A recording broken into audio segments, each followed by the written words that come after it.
Alright, welcome back to the channel. So, uulitin natin yung video natin do sa part 2 nung troubleshooting nitong CF Moto Dual 230. So, yung part 1 kasi is tinanggal yung speedometer dito. So, buo yan pag tinanggal. Yan. Kasama to. So, chinek na yan. Hindi siya nagawa nung mekaniko dun sa San Fernando ng CF Moto, yung at least representative nila doon. So, hindi na natin i-mention yung malaking red na company kasi sila yung nagpa-delete ng video natin. And yun.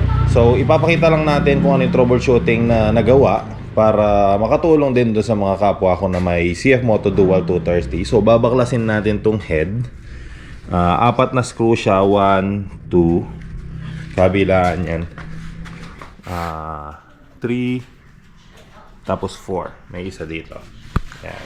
So, baklasin ko lang kasi papakita ko sa inyo kung alin yung nabaklas dito sa or kung ano yung troubleshooting na ginawa.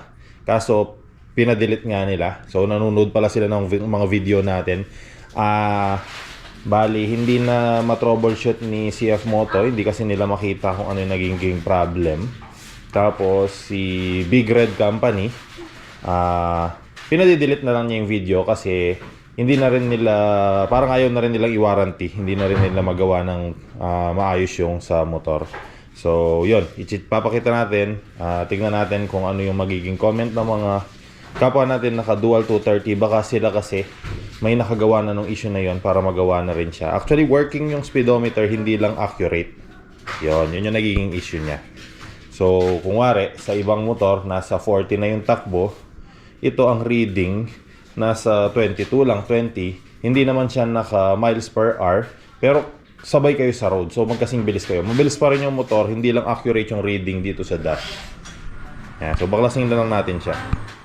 Yan, so nabaklas na natin yung sa headlight. So yung apat na tinuro ko na Allen wrench yung mga pangtanggal. And then medyo i-wiggle nyo lang siya ng konti kasi meron siyang yan, yung parang naka-lock or naka plastic nut lang para hindi siya mahulog agad pag natanggal. Which is good naman. And then, nandito, ito yung wire na tinesting nila. So, ayan yung puti. So, yung puting na yan, yan yung, dyan nakakonect yung speedometer sa baba. So, yung kulay pula ng puti na yan, papunta dito sa kulay pula nitong itim. Dali, para makita nyo. Yan, papunta sa kulay pula ng itim. Tinesting nila yan para makita daw kung yung negative na power niya is ma-testing kung nagkakaroon siya parang ng negative na power. Pero hindi pa rin siya umandar after ng troubleshooting na yon. Tapos trinay rin nilang dikit yung kulay red nitong puti going dun sa battery. Hindi rin umandar. So after nun, ang last update is update daw nila ako by this week ni Big Red Company. And then kanina na nagpunta tayo doon kasi na-release na yung kanyang ORCR. So yun, parang hindi na nila gusto rin i-warranty. So hindi na natin siya siguro ipapagawa sa kanila para hindi na lang nila pinoproblema, nakakahiya naman. So maghahanap lang tayo ng ibang gagawa. So yun, hindi lang accurate yung speed reading niya dito. Wala naman problem yun dun sa engine ng motor. Mabilis pa rin naman siya. Hindi lang siya sasabay dun sa bilis ng motor, yung speed reading nito. So more likely baka speedometer lang. Kung waring gusto nila is ipapadala yung motor sa Motorstrada sa Manila, pero kanina na nandun tayo, yun, hindi na nila masyadong pansin. Gusto nila na ganun na lang. So, kaya siguro ang daming mga naka-CF Moto Dual 230 na hindi na nagpapagawa nung ganung issue kasi ganun yung technique nila. So, ipahapahabain nila yung time frame, papabalik-baliking ta. Tapos, yun, para lang sumuko na yung mga owner.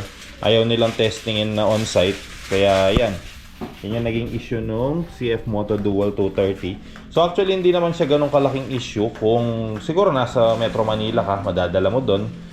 madali naman siguro matetest ni CF Moto. Yung mga malalayo lang na mga nasa probinsya, kung bibili na CF Moto, yon medyo mahirap kasi nga nung binili, sabi nila may pyesa pero wala pala sila ng ganung on hand.